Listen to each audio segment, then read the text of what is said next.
ပထမရက်ကခொနစ်တရမနှစ်ပြင်းအားရှိတဲ့ငလင်လှုပ်ပြီးတိုင်းပြည်လုံးပြိုကျပျက်စီးသေးကြီးနေတာအခုထိကယ်လို့မပြီးသေးဘူးအခုတခါထပ်ပြီးတော့9တရမတက်အစ်ရှိတဲ့မန္တလေးကိုဗဟိုပြုပြီးတော့ငလင်ထပ်မှန်လှုပ်ခတ်တယ်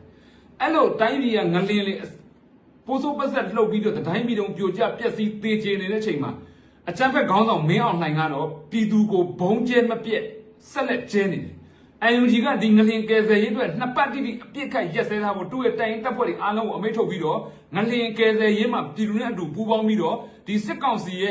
့ဒီလွတ်ကင်းတဲ့ဒေတာတွေရဲ့ဒီပြည်သူလူထုကယ်ဆယ်ရေးတွေအဓိကလုပ်ဖို့ကြီးညာထားပေမဲ့စစ်ကောင်စီကငလင်လှုပ်ပြီး2 နာရီအတွင်းမှာပဲဘုံဆက်ကျဲတယ်အခုတခါလဲနော်တလောက်တိုင်းပြည်လုံးလှုပ်နေတော့ဘုံထက်ကျဲတယ်ဝေတိုင်းပေါင်းမြို့နယ်အတွင်းကျမ်းဖက်စစ်ကောင်စီတပ်ကစစ်လက်ဟက်ရင်ဖြစ်ပြစ်ခတ်ဘုံကျဲတိုက်ခိုက်ခဲ့ကြောင်းပကုတ်ကုတ်ခဲအမှတ်15တိုင်မှတောင်ရှိလူတူကရန်ကုန်ခေတ်သတင်းဌာနကပြောတယ်ယနေ့မတ်လ30ရက်နေ့နနက်10:30မိနစ်အချိန်ပေါင်းမြို့နယ်အနောက်မြောက်ပိုင်းအတွင်းတို့အကြမ်းဖက်စစ်ကောင်စီတပ်ကစစ်ရဟတ်ရင်တစည်းဖြင့်ဘုံကျဲခဲ့ပြီးကပ္ပစ24အတွင်းတို့ဆင်းသက်သွားကြောင်းဘုံကျဲတိုက်ခိုက်မှုကြောင့်ထိခိုက်ပျက်စီးမှုအခြေအနေကိုမသိရှိရသေးပဲသွားရောက်နေစေဖြစ်ကြောင်းသိရတယ်လေကြောင်းကနေတိုက်ခိုက်သွားတာဟုတ်ပါတယ်ဖုံးလိုင်းတွေလည်းအဆက်အသွယ်မရသေးလို့အသေးစိတ်အခြေအနေတော့မသိရသေးဘူးထိခိုက်ပျက်စီးမှုတွေလည်းမေးလို့မရသေးပါဘူးပခုတ်ကုတ်ခဲအမှတ်15တိုင်မှတာဝန်ရှိသူတို့ကရန်ကုန်ခေတ်သတင်းဌာနကပြောကြားတယ်မြို့သားညီညွတ်အစိုးရကငလင်တင့်ပြည်သူများကိုရေးပေါ်ကူညီရေးနှင့်ကယ်ဆယ်ရေးလှုပ်ဆောင်ရန်ယနေ့မတ်လ30ရက်နေ့မှဧပြီလ12ရက်နေ့အထိနှစ်ပတ်ကြာထိုးစစ်များရပ်တန့်ထားကြောင်းယမန်နေ့ညပိုင်းထုတ်ပြန်ကြေညာခဲ့တော့လေစစ်ကောင်စီတပ်ကလေကြောင်းတိုက်ခိုက်မှုများကိုဆက်လက်လှုပ်ဆောင်လာခြင်းဖြစ်တယ်ကဲဒါကတော့အားလုံးသိတဲ့အတိုင်းပဲနော်မြို့သားညီညွတ်ရေးအစိုးရကမတ်လ30ရက်နေ့ကနေဧပြီလ12ရက်နေ့ထိဒီနှစ်ပတ်အတွင်းကို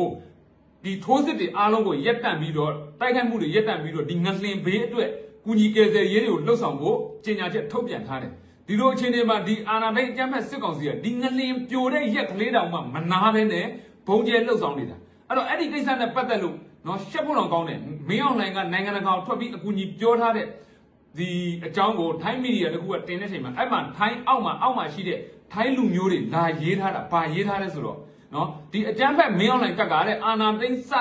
သိမ်းတဲ့ကဒီနေ့အချိန်ထိတိုင်းပြည်လုံးကိုတိုင်းနဲ့ပြည်တဲ့14ခုလုံးကိုဘုံကျဲချနေတာနော်ထိုးစစ်တွေစင်ပြီးစစ်တိုက်နေတာအဲ့ဒီငွေတွေအားလုံးရဲ့တန်ဖိုးကဘလောက်တောင်ရှိလဲပေါ့ဒါလောက်ပြည်သူကိုဘုံကျဲတတ်ဖို့ကြတော့ငွေရှိပြီးတော့ဒီငလင်လှုပ်လို့ပြည်သူကိုကူညီကယ်ဆယ်ဖို့ကြတော့သူ့မှာငွေမရှိဘူးဆိုပြီးတော့နိုင်ငံတကာကိုအကူအညီတောင်းတဲ့လုပ်ရက်ကရှုံးချထားတာပေါ့အဲ့တော့ပြည်ပနိုင်ငံသားတွေအနေနဲ့တောင်မှမင်းအောင်လှိုင်ရဲ့ရုပ်မှမှုကိုဒီလိုတိနေပြီဆိုတော့ကျွန်တော်တို့တိုင်းပြည်အတွက်ဘလောက်ရှက်ဖို့ကောင်းလဲစဉ်းစားကြည့်ဒါပေမဲ့ယိုတူမရှက်မြင်သူချက်ဒီလိုဟာတွေအားလုံးရဲ့လုပ်ရက်ဒီအာဏာသိမ်းထားတဲ့အကြမ်းဖက်စစ်ကောင်စီတပ်ကပဲဖြစ်တယ်နော်အခုဒီငလင်လှုပ်တယ်နော်ထိုးစစ်ရက်တန့်ထားပေါ့နော်ဒီလောက်အောက်မှာပြိုကျပျက်စီးနေတောင်အပေါ်ကတစ်ခါထပ်ပြီးတော့ဘုံမှုထက်ပြည့်တယ်အဲ့တော့ရှင်းပါတယ်မင်းအောင်လှိုင်ကတော့ဘယ်အခြေအနေတိဖြစ်ဖြစ်သူအာဏာကိုရအောင်ယူရမယ်ဒါသူ့ရဲ့ရည်မှန်းချက်ပဲအဲ့တော့သူအာဏာကိုရအောင်ယူရမယ်အဲ့ဒီပုံမှာကျွန်တော်တို့အနေနဲ့ဘယ်လိုတုံ့ပြန်နိုင်မလဲနော်အခုဆိုရင်ဒီနိုင်ငံတကာရဲ့အကူအညီတွေလာတယ်အဓိကမြို့ကြီးတွေမှာဖြစ်တဲ့အတွက်မြို့ကြီးတွေဒီစစ်ကောင်စီရဲ့ထိန်းချုပ်မှုအောက်မှာရှိသေးတာဖြစ်တဲ့အတွက်စစ်ကောင်စီရဲ့ဆက်ဆက်ပြီးတော့ဒီမြို့တွေရဲ့ကူညီကယ်ဆယ်ရေးကိုလုပ်ရတာရှိတယ်ဒါကိုမတိသူတို့ဘက်ကကောင်တွေကသူတို့ကပဲတရားဝင်အစိုးရလို့ဘာလို့တရားဝင်အစိုးရလို့ဆိုပါဇက်ကပြောမနေနဲ့သိလားမင်းတို့တရုတ်နဲ့ရုရှားကိုပဲအရင်ကြီးညာခိုင်းလိုက်နော်မြန်မာနိုင်ငံရဲ့တရားဝင်အစိုးရဒီနော်အာဏာသိမ်းထားတဲ့စစ်ကောင်စီဖြစ်ပါတယ်လို့မင်းတို့ပထွေးခေါ်နေတဲ့တရုတ်နဲ့ရုရှားကိုပဲအရင်ကြီးညာခိုင်းနော်တပည့်ဟာတွေလာပြီးတော့မပြောနဲ့ခလေးကလားစကားတွေပြောမနေနဲ့အဲ့တော့အောက်မှာပြိုနေတာဒီအခုရှေးဟောင်းမွေနှစ်တွေအားလုံးနော်ပြိုကျသွားတာထားအခုဆိုရင်ဥဒသိန်းအာဇာနည်ဗိမ္မာန်မှာပြောမယ်ဥဒသိန်းဗိမ္မာန်မှာနော်စာတင်သားတန်ခါတွေအပါ80ကျော်အောက်မှာအကောင်လုံး body တွေထုတ်လို့မရသေးဘူးနော်ပြီးလို့ရှိရင်မန္တလေးကကွန်ဒိုဒီကွန်ဒိုရဲ့ပြိုကျမှုကိုလေထုတ်တယ်ကြတော့ဝေဖန်ထားတာတွေ့တယ်ဒီကွန်ဒိုစောက်လုပ်ထားတဲ့ပုံစံမကျတဲ့အတွက်အခုလိုပိုးဆိုးပတ်ဆက်ပြိုကျတော့ဒါပေမဲ့ဘလို့ပဲဖြစ်ဖြစ်ကျွန်တော်တို့ကပြိုကျပြီးသွားပြီဒီပြိုကျတဲ့အောက်မှာလည်းအသက်ပေါင်းများစွာတွေရှိနေတယ်ဒါတွေအားလုံးကိုဘလို့ကယ်ဆယ်ကြမလဲသူများနိုင်ငံတွေကတော့လေရင်တွေနဲ့လာလှုပ်ပြီးတော့ကယ်ဆယ်ရေးအဖွဲ့တွေဆင်လွတ်တယ်အခုဆိုစင်ကာပူဖွဲ့နော်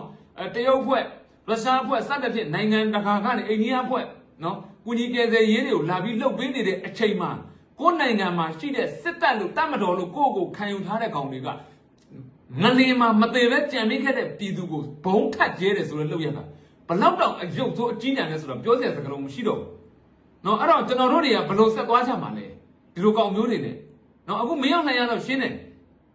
်သူလည်းအခုဖြစ်နေတဲ့ပြဿနာကမင်းအောင်နိုင်တယောက်တည်းကိုကျွန်တော်ခေါင်းပုံချလို့မရဘူးနော်မင်းအောင်နိုင်တယောက်တည်းကလှုပ်ချင်တိုင်းလှုပ်လို့မရဘူး အဲ့တော့မင်းအောင်နိုင်တဲ့အတူတူနော်ခိုးသား900ပုံစံမျိုးတေပေါ်တခိုးချင်းတေပေါ်ညှိပြီးတော့အားလုံးလုပ်နေကြတာဟိုအပြည့်စည်းကပြောစရာစကားတော့မရှိတော့ဘူးဗျာအခုဆိုဖြစ်နေတာအခုဆိုရင်နေပြည်တော်ငလျင်အတွက်ဒီနေပြည်တော်မှာရှိတဲ့ကယ်ဆယ်ရေးတွေကိုစင်ကာပူအဖွဲ့လုပ်နေတယ်မန္တလေးမှာရှိတဲ့အဖွဲ့တွေကိုအိန္ဒိယလုပ်နေတယ်အိန္ဒိယကူညီကယ်ဆယ်ရေးအဖွဲ့တွေကယ်ဆယ်နေတယ်ပြီးလို့ရှိရင်တရုတ်ကဒီကွန်ထရိုပြိုကျမှုမှာတရုတ်ကယ်ဆယ်ရေးအဖွဲ့တွေကဦးစီးပြီးတော့လုပ်ပေးနေတယ်အဲ့တော့နိုင်ငံတကာကူညီကယ်ဆယ်ရေးတွေကနော်သူတို့နိုင်ငံမှာအစအရေးပေါ်အခြေအနေပုံစံမျိုးချက်ချင်းလာပြီးတော့ချက်ချင်းကူညီနေတဲ့အချိန်မှာကျွန်တော်တို့တိုင်းပြည်အနေနဲ့သူတို့မျိုးရုပ်ဆိုးအကြီးတန်းဟာဖြစ်ရတာမြန်မာပြည်ကတရောက်တောင်စိတ်သက်တွေရုံညံ့စုပ်ပက်နေပြီလားဆိုတဲ့အသွေးခေါ်ကိုကဘာကြီးကတိခွင့်ရသွားတာပဲဒါနော်ဒီလောက်တဘာဝဘေးအန္တရာယ်ဖြစ်နေတဲ့အချိန်အခုဥလှသိန်းဒီဗိမ္မာန်မှာပြိုကျခဲ့တဲ့စာတင်သားတန်ခါရဲ့အရေးအတွက်ကဆက်လက်တိုးလာနိုင်ဖို့ပဲရှိတယ်ဆိုတာကိုလည်းတောင်းဝင်ရှိတဲ့သူတွေကြီးညာထားတယ်။ဘာဖြစ်လို့လဲစာဖြင်းနေတဲ့အချိန်ဖြစ်တဲ့အတွက်တန်ခါတွေစုယုံနေတဲ့အချိန်မှာပြိုကျခဲ့ရတယ်။ပြီးလို့ရှိရင်လည်းဗလီပေါင်းမှုပြိုကျတာ90ကျော်တယ်။နော်အဲ့ဒီဗလီတစ်ခုဆိုရင်မန္တလေးကဗလီဆိုရင်အစိုးရဆုံးကဝစ်ပြုတ်နေတဲ့အချိန်ဒီနေ့ကတောက်ကြနေဖြစ်တဲ့အတွက်ဝစ်ပြုတ်နေတဲ့အချိန်ထဲမှာဟိုအစ္စလမ်ဘာသာဝင်တွေအထဲမှာရှိနေတဲ့အချိန်မှာပြိုကျတာဖြစ်တဲ့အတွက်အဲ့ဒီမှာလည်းနော်တေဆုံးခဲ့ရတဲ့အစ္စလမ်ဘာသာဝင်တွေတပုံကြီးပဲသူတို့လည်းသူတို့နိုင်တဲ့သူတို့လုပ်ပြီးတော့ဒီဟာတွေကူညီကယ်ဆယ်ရေးတွေလုပ်နေတယ်အဲ့တော့ဒီကာလလေးမှာသူတို့ပြည်သူကိုဘုံကျဲတဲ့လုပ်ရက်ကိုခဏလေးတော့ရက်တန့်ပြီးတော့မကူညီနိုင်ရင်တော့လာကူညီတဲ့လူတွေကိုမျက်စိနှောက်အောင်မလုပ်ဖို့တော့ဟိုဝိုင်းပြောဖို့ကောင်းတယ်နော်စစ်တပ်ထောက်ခံတဲ့လူတွေအနေနဲ့ဒါတော့ပဲပြောချင်တယ်